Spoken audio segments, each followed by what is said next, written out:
Ring-tailed lemurs are the most terrestrial of the lemurs. They spend about 40% of their time on the ground, and they like to have stink fights in order to compete for the ladies. We'll talk about this and more fun ring-tailed lemur facts while we sketch this little hopper. So let's just turn a page and get started. Good morning, good morning, good morning. It is 5:30 in the morning on a, goodness, is it Wednesday morning? It is Wednesday morning. Wednesday mornings at 5:30 in the morning is when I like to do a little thing where I pull a toy from the toy box, a random object from the Random Object Randomogrifier, and I draw it, and we talk about it. And today's random object from the Random Object Randomogrifier is a ring-tailed lemur. We actually do this every day at 5:30 a.m. Texas time, so you may want to set that notification bell so you don't miss any of them. Good morning, Claudia. We've got Claudia in the chat with my mom and my dad. My mom runs the chat, so she can let me know if somebody needs responding to, because I am not cool enough to draw and talk and read the chat at the same time. So I have my mom on the phone. Hello. While I draw this little lemur, and I'm already caught up in the details, and I need to be focused on composition. Let's get back to the composition.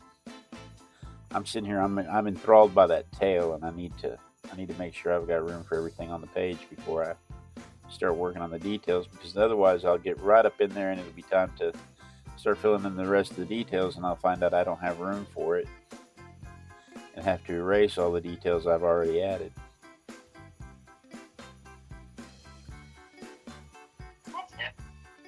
It's happened several times, especially lately.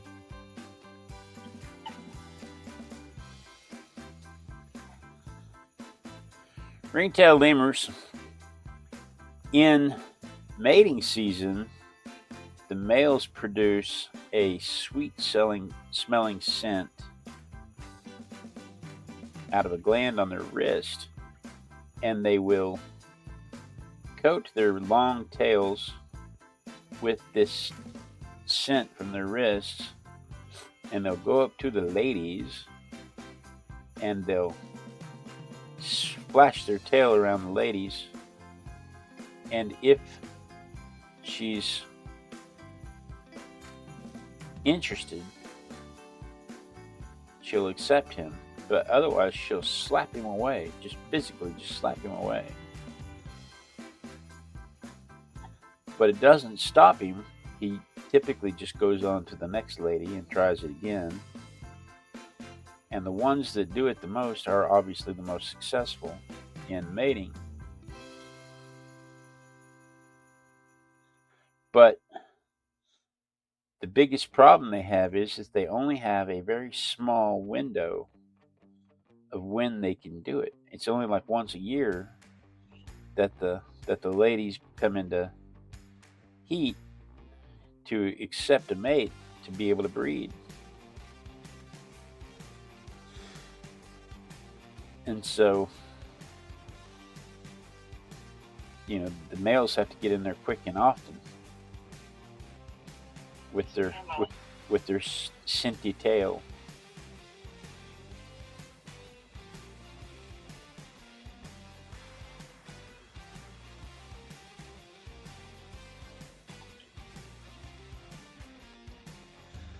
The males have to get in there quick and often if they want to participate, if they're going to be able to participate. So it's important that they do it. The interesting thing about that is that the whole rest of the season, the whole rest of the year, that scent that they produce in their wrists is bitter and leathery, and they use it to fend off other lemurs that might that might come into their mating territory. But during mating season, it changes chemically and becomes flowery and fruity. Sweet. What? Sweet. Sweet. They're saying, see how sweet I am. Look at me. That's right.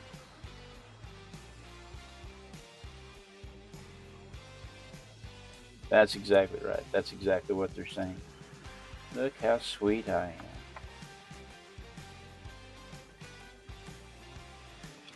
They're not very big.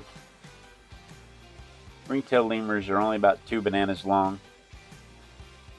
That's tiny. It is tiny. About 2 feet.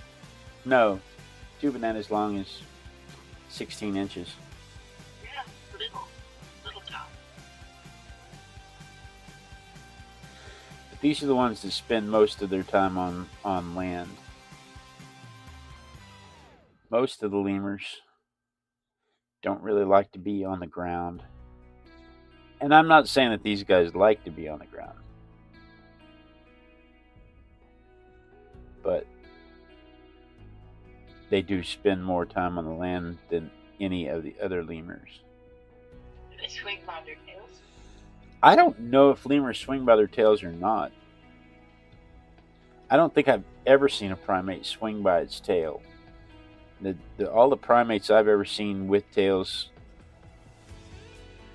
use their tails for balance in the trees, but I don't think I've ever seen one actually swing with its tail.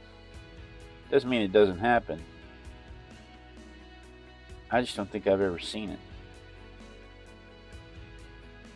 No, they don't. Their tails aren't designed for gripping. Yeah. No, they're just like cattails. They're just there for balance.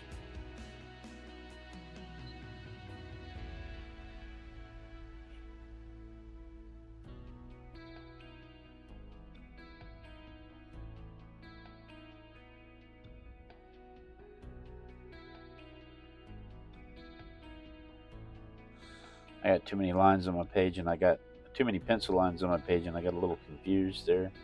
It's so easy to get confused when you have too many lines on your page.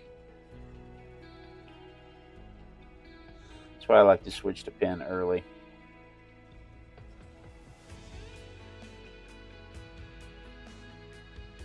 Sometimes you'd like to just skip the pencil altogether. Sometimes I would like to just skip the pencil altogether. That's true.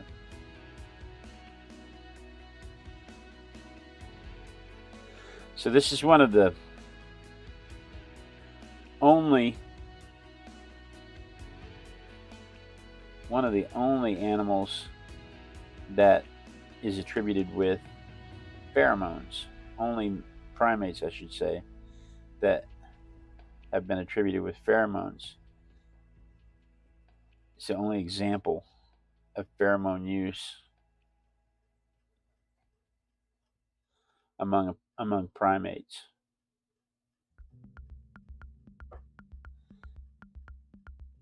And pheromones are the scents that animals use to attract mates.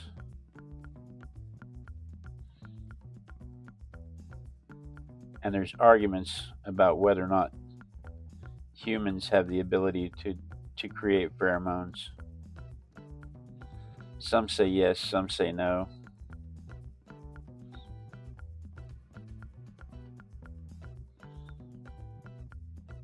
There was an interesting study done a long time ago. Seems like I was in college when I saw the video about it. They put some human scent. They took human sweat and boiled it down to a real thick paste, which is gross enough on its own. But they took that and they put a small amount on various stalls around the bathrooms around the campus, and they put counters on the doors. and cameras in the bathroom. Now, this was long enough ago that they could get away with this. I don't think anybody would let them do this now. But they didn't put cameras where they could see anything, just where they could monitor the doors to the stalls. And what they found is that other men, they didn't walk up to the door, smell it, and walk away. They just simply avoided that door. Like there was just instinctively something wrong with that door. There was no conscious decision to turn away from that door.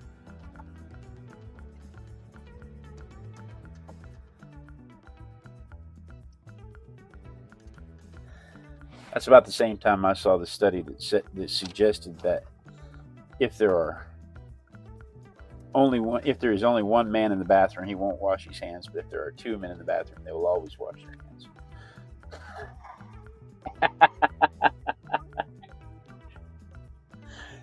Anyway, so we don't know if humans have pheromones or not. There have been studies that suggest they do. There's been studies that suggest they don't. But these guys use their scent both to attract mates and to expel potential combatants. And they produce the scent in a gland on their wrist. They're a matriarchal society. They're ruled by the ladies. Whatever she says goes.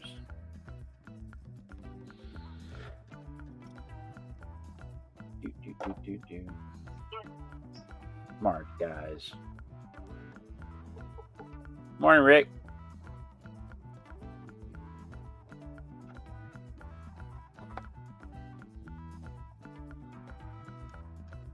You get mossy. What does that mean? You said we get mossy. I don't know. Oh, Pamela said that.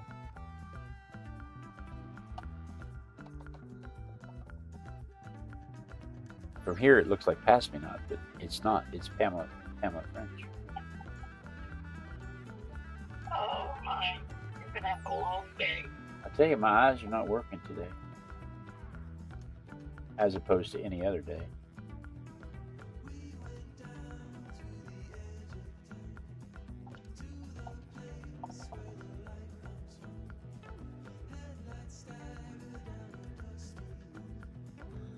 All right, let's see here. This is my favorite part of the process. I probably never told y'all that. This is the part that I look forward to, where I get to turn it from lines on the page into a dimensional drawing.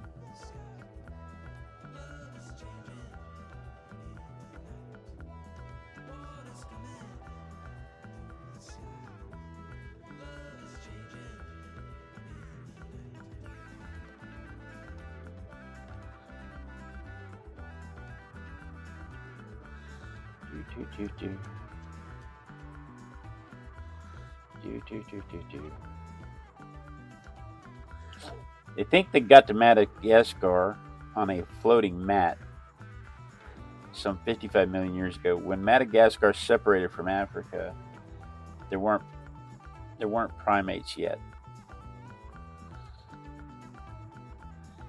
And so they think some 55 million years ago, the set of primates floated over to Madagascar on a mat of vegetation, and became all of the lemurs that we see there today. That all of the different variations of lemurs are descended from that first set. Pamela says she's testing your movie lines in case you haven't seen that. I don't recognize the line. We get mossy.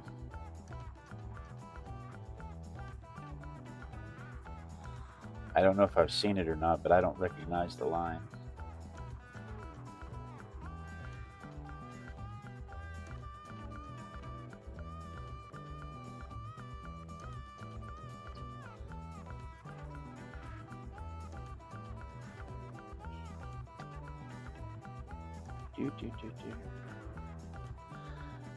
Which is funny because that's a game we play all the time here.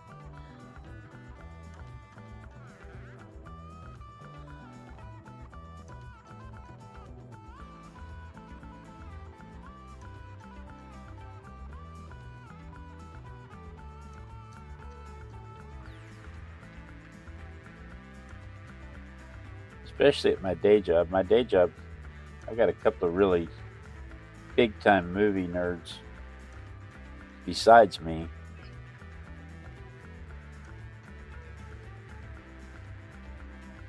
Who sit right across from me. And that's our whole day, is going back and forth movie lines and song lines.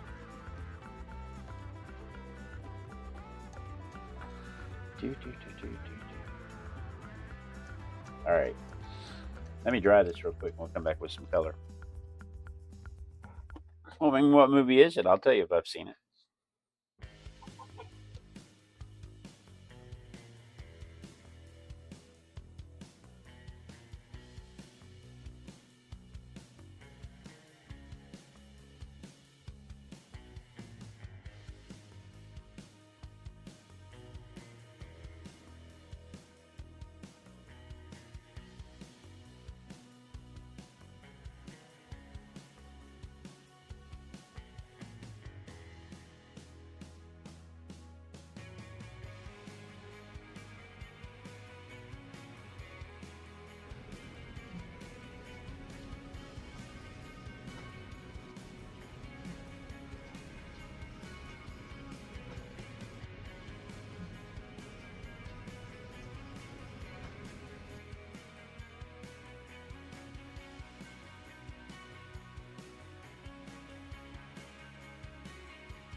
I'll do quick.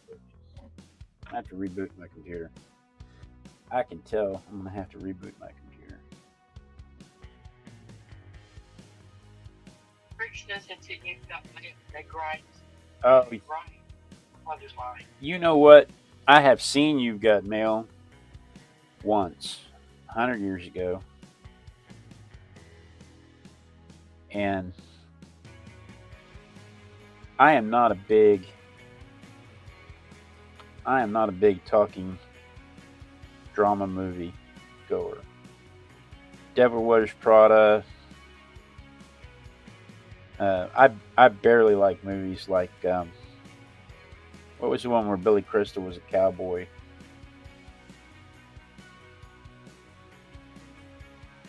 Where they're driving cows across the plains, and the old man who's herding the cattle dies, and they end up bringing the cattle in on their own. I barely watch those kinds of movies. I don't typically go to see those kinds of movies.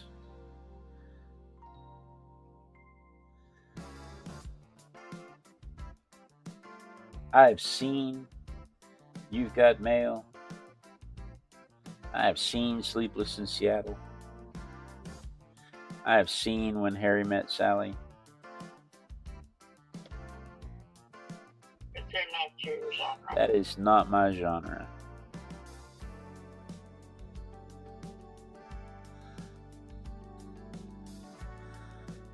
When I go to the movies, I want to see something over the top and outlandish. I don't want to see people talking. I don't want to see like tonight, for instance, we're going to see Top Gun. Top Gun is being released as an anniversary. Like, isn't it 40-year anniversary? Top Gun has been re-released as a 40-year anniversary, and so we got a double feature: Top Gun and Maverick. That kind of stuff I like. Star Wars, Star Trek. Saw a really good movie the other day, Project Hail Mary. Felt like that was a really good movie. I like Equalizer. Equalizer's a good movie, but it's not the kind of movie I want to go see in the theater. And to tell you the truth, the first Equalizer is not the best one. I like the third one. I like the first one. The first one was good. If the second one had been the first one, I don't know that I would have seen any of the others. Because I like Denzel Washington. Yeah.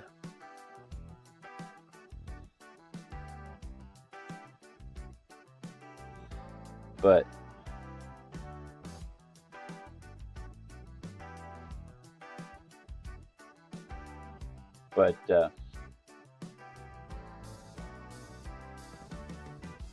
Fried Green Tomatoes, I like those movies. I will watch those movies on Netflix, but they're not the kind of movie that I will go to the theater to see.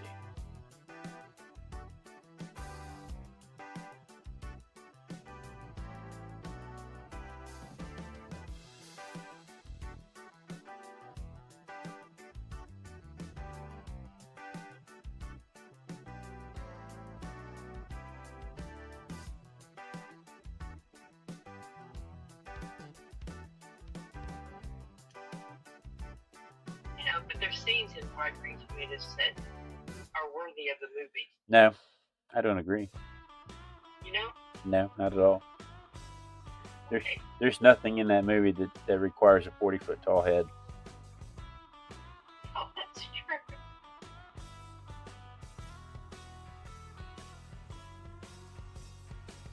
Steel Magnolias, there is nothing in that movie that requires me seeing Meryl Streep 50 feet with a 50-foot tall head. Nothing in that movie requires that. Imperial Star Cruiser crashed into the Death Star. Absolutely, need to see that in as big a screen with as much surround sound as possible. That's why you have to go see Top Gun at the theater. Absolutely, so you can see the jets go all the way from one side to the other. Let me dry this real quick.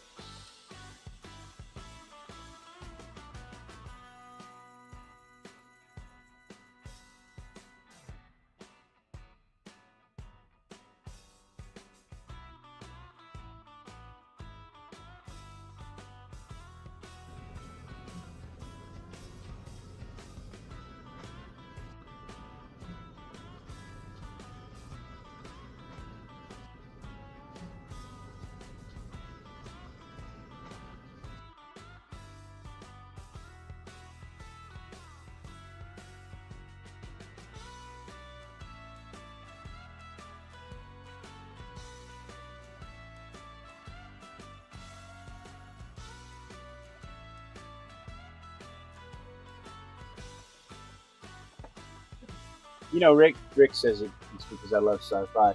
It may be that I love sci-fi, or it may just be that if I'm going to pay the money, I want to see something that utilizes the screen. Because it doesn't matter. Meryl Streep crying on camera is still Meryl Streep crying on camera, whether she's doing it on a 60-inch screen or a 60-foot screen. It makes no difference. But a 10-inch Star Destroyer crashing into a planet is not nearly as exciting as a 20-foot Star Destroyer crashing into a planet.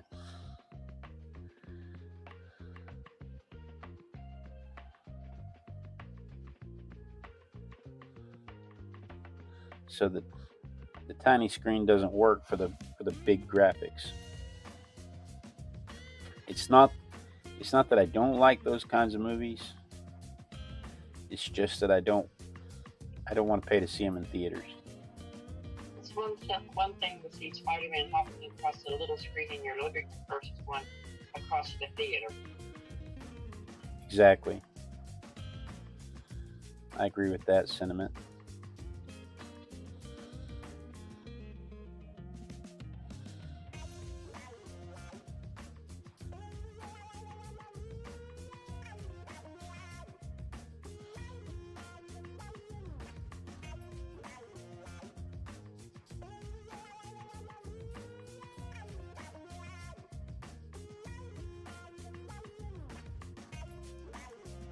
Rick says, depends if the 10-inch star destroyer destroys the planet or not.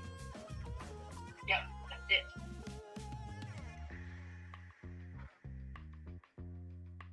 See, not all sci-fi requires a big screen.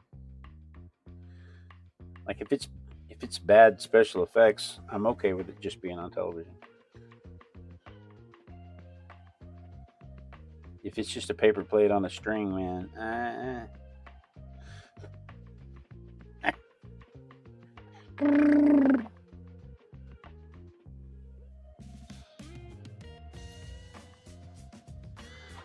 All right. In the mornings, these guys, it gets down to like 50 degrees at night in their jungle, and they warm up in the mornings by assuming the lotus position out in front. They sit there with their hands out in front, their legs extended, and their bellies exposed to the sun. And they sit there in the lotus position and they warm up every morning. The question is did they invent the lotus position, or did they just happen to assume a position that we were already using as a lotus position when we discovered them? Don't know the answer to that one. But it is one of the things the monks point to when they say, see, this is why it's a natural thing we should be doing every day. Sitting in the sun in the lotus position, meditating every morning. There are more in captivity in the zoos and in the pet industry than there are in the wildlife anymore. Their habitat is being destroyed by fire, hunting, and the pet industry, bushmeat. In this day and age, I can't imagine people eating lemurs to extinction. I can see eating lemurs to extinction, 200 years ago. And I have to be careful about this because I said something the other day about a reference to 100 years ago, and then I had to stop and I realized that 100 years ago was the 1920s, not the 1870s. When I say 100 years ago, I'm thinking 1860s, 1870s, but no, 100 years ago is the 1920s, 1930s. So I have to be careful when I say 100 years ago. Anyway, there is my version of the lemur compared to the photograph. Let's see it from my perspective.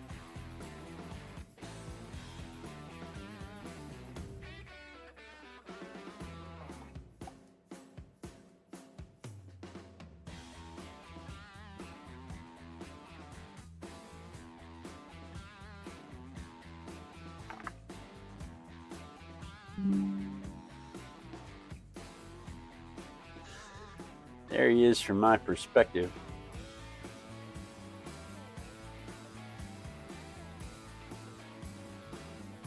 So that's what I did today. Tomorrow, what do we have tomorrow?